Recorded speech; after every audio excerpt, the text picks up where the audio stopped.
नाम जप करते हैं, चिदानंद लीला का गायन करते हैं तो वाणी भी चिदानंद हो जाती है।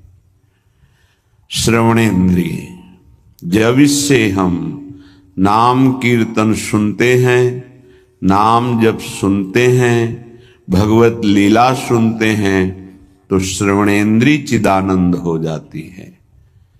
ऐसे समस्त इंद्रियां जब केवल आराध्य देव के प्रति समर्पित होकर क्रियान्वित होती हैं तो उनमें ये सामर्थ्य आ जाती है कि उपासक की श्रवणेन्द्रिय निकुंज में प्रिया प्रीतम क्या बात कर रहे हैं ये सुनाई देने लगता है।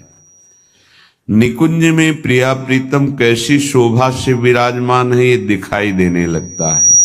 आज कौन से सौरभ का लेप किया गया ये घ्राणेन्द्रिय से पता चलने लगता है। प्रिया प्रीतम की दिव्य लीला का इंद्रियां अनुभव करने लगती हैं, जो कि इंद्रिय मन से बिल्कुल अगोचर है। अगर उपासक इन इंद्रियों को थोड़ी भी स्वतंत्रता दे देगा तो इनका स्वभाव है प्रकृति स्थान कर्षति। ये प्रकृति के वस्तु व्यक्ति स्थान के आकर्षण में फंस जाएंगे।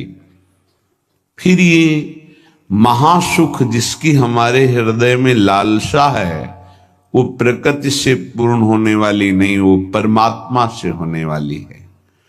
जब हमारी इंद्रियां प्रकृति की तरफ जाती हैं तो मलिन हो जाती हैं और मिथ्या देह सम्मान को तुमने सुख मान लिया।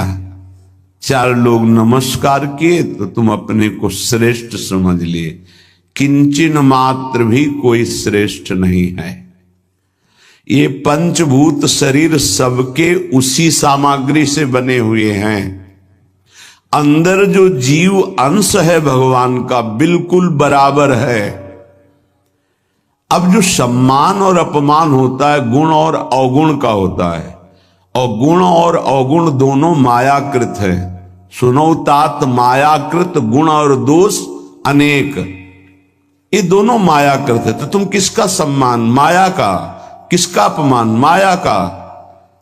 तुम तो मान और अपमान दोनों से परे हो। अगर कोई तुम्हें प्रणाम कर रहा है तो तुमको उसकी श्रद्धा को प्रणाम करना है। तुम खास थोड़ी हो गए कि वो तुम्हें साष्टांग प्रणाम कर रहा है तो तुम महान हो गए। महान वो है जो साष्टांग प्रणाम कर रहा है, उसकी श्रद्धा प्रबल है। नहीं क्यों, कोई अंतर नहीं। जो इस देह में पंचभूत वही उस देह में पंचभूत, जो इसमें परमात्मा का अंश वो उसमें परमात्मा का अंश। उसकी श्रद्धा बड़ी है इसलिए वो आपकी तरफ प्रणाम कर रहा है। बोले बहुत बुरा हो गया। मिथ्या मृषा मानना अत्यंत मगनाह। मैं झूठ मूठ अपने को बड़ा मानकर सम्मान प्राप्त करने की लालसा, सम्मान स्वीकार कर लिया तो हृदय अपवित्र हो गया। बड़ा मन है, फंसाता रहता है, वो मकड़ी की जाल की तरह। फंसने वाला नहीं जानता है। संत सदगुरुदेव शास्त्र इनके सूत्रों को जब स्वीकार करे तो पता चलता मैं फंस रहा हूं या मुक्त हो रहा हूं। श्रीपाद कह रहे हैं कि देखो जनेन्द्रिय ने फंसा दिया काम भोग में, नेत्रेंद्रिय ने फंसा दिया रूप में। सच्ची अगर सावधान न रहे तो ऐसे ऐसे फंसाव हैं कि जीवन ही नष्ट हो जाता है, पूरा जीवन। अब उसको लाख समझा रहे थे, कुछ समझ में नहीं आ रहा था। बस वो ये समझ रहा था कोई आशीर्वाद मिल जाए, जादू टोना मिल जाए कि वो जो हमारी मित्र है वो वापस हमको मिल जाए वापस। बस उसको इतना ही लक्ष्य था। और हम ज्ञान विज्ञान वर्णन कर रहे थे, सुन बैठा था केवल, क्योंकि समझ में आता है ना आप हमारी बात पकड़ रहे हो कि नहीं पकड़ रहे। नेत्रेंद्रिय ने रूपों में फंसा दिया, हृदय मलिन हो गया सम्मान प्राप्त करने की लालसा से।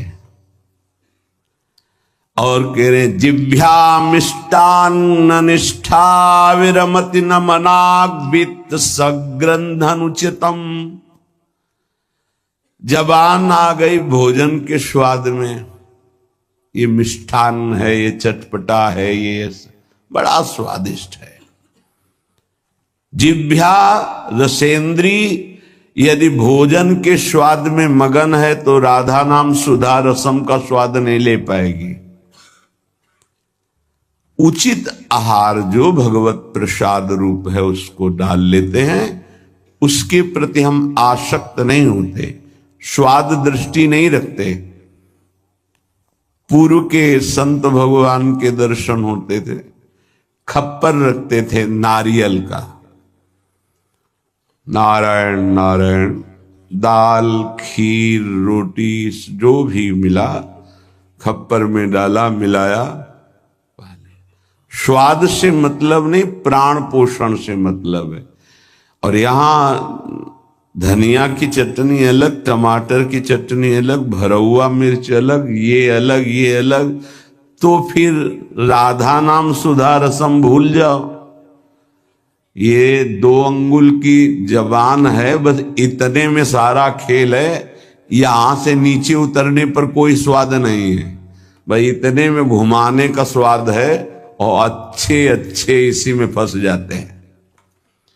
जिसकी रसेंद्री विजयी नहीं हुआ रसेंद्री से, वो हर इंद्री का विजयी होने पर भी विजयी नहीं माना जाता।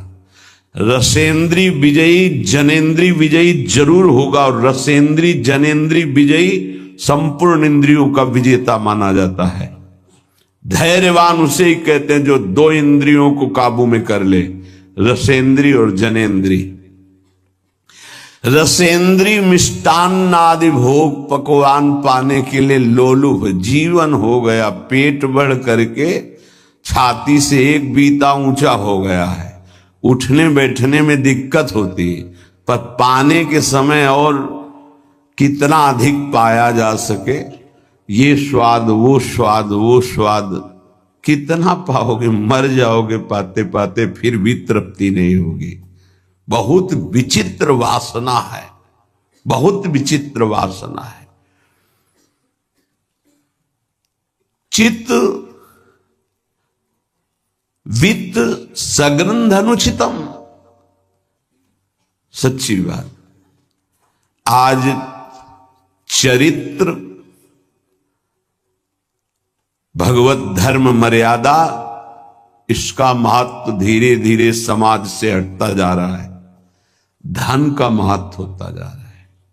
क्या दुर्दशा है, बोले मनाग वित्त सगृध अनुचितम, अनुचित रूप से धन कभी सुखी नहीं हो सकता जो अनुचित रूप से धन प्राप्त करता है।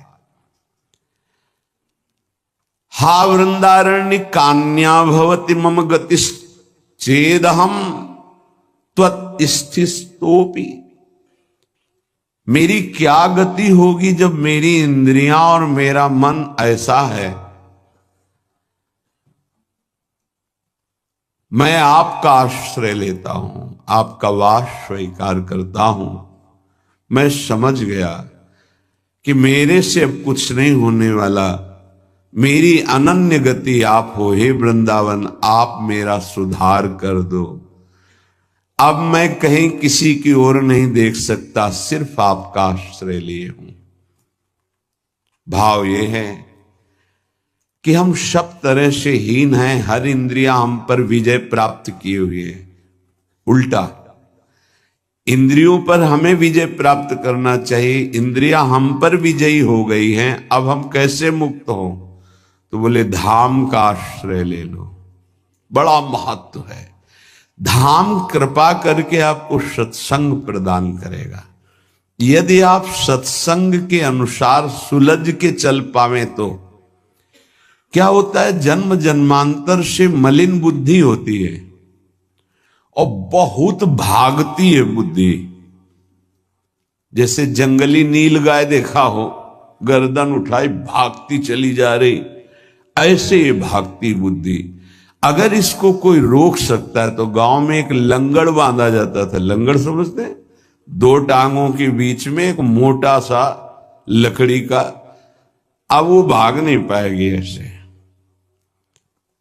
गुरु कृपा, गुरु आदेश, गुरु शासन, ये बुद्धि के ऊपर लंगड़ का काम करता है। तुम्हें पता ही नहीं गुरु के हृदय में अनंत माताओं जैसा प्यार होता है। जैसे भगवान गाली देने वाले को भी परम पद देते हैं, उन्हीं के दास हैं वो। किसी का अमंगल संत के द्वारा, गुरुदेव के द्वारा नहीं। आपका विचार, आपकी सोच आपको अमंगल के रास्ते पे खड़ा करके और ऐसा धक्का देगी कि शायद फिर बचा पाने की स्थिति न रह जाए। सगर के जो पुत्र 60,000 थे, भगवान कपिल देव जी का अपराध कर दिया, आश्रम को विध्वंस करने लगे। घोड़ा वहीं बंधा हुआ था, किसी ने बांध दिया था, उनको पता भी नहीं था। उनको लगा कि इन्होंने ही ऐसा किया होगा, हमारा विश्व विजेता घोड़ा इन्होंने पकड़ लिया। बड़ा उपद्रव किया। कपिल भगवान ने कोई शाप नहीं दिया, उनकी तपोशक्ति ने उनको नष्ट कर दिया, भस्म कर दिया। जिनके उद्धार के लिए उन्हीं के वंशजों में क्रमशः आराधनाएं हुई, फिर पर सिद्ध कर पाए भगीरथ जी और भगवती गंगा को लाए और अपने पुरखों का उद्धार किया। जो थोड़ा भी अपनी बुद्धि को तुम भगवत मार्ग से विमुख करोगे, वो आपको फंसाने के सिवा और कोई मार्ग नहीं बता सकती। यहां समिटना है, अपने अस्तित्व को मिटा देना है, प्रभु के चरणों में पूर्ण आश्रित हो जाना है और जीवन मुक्त हो जाना है। ये रास्ता है।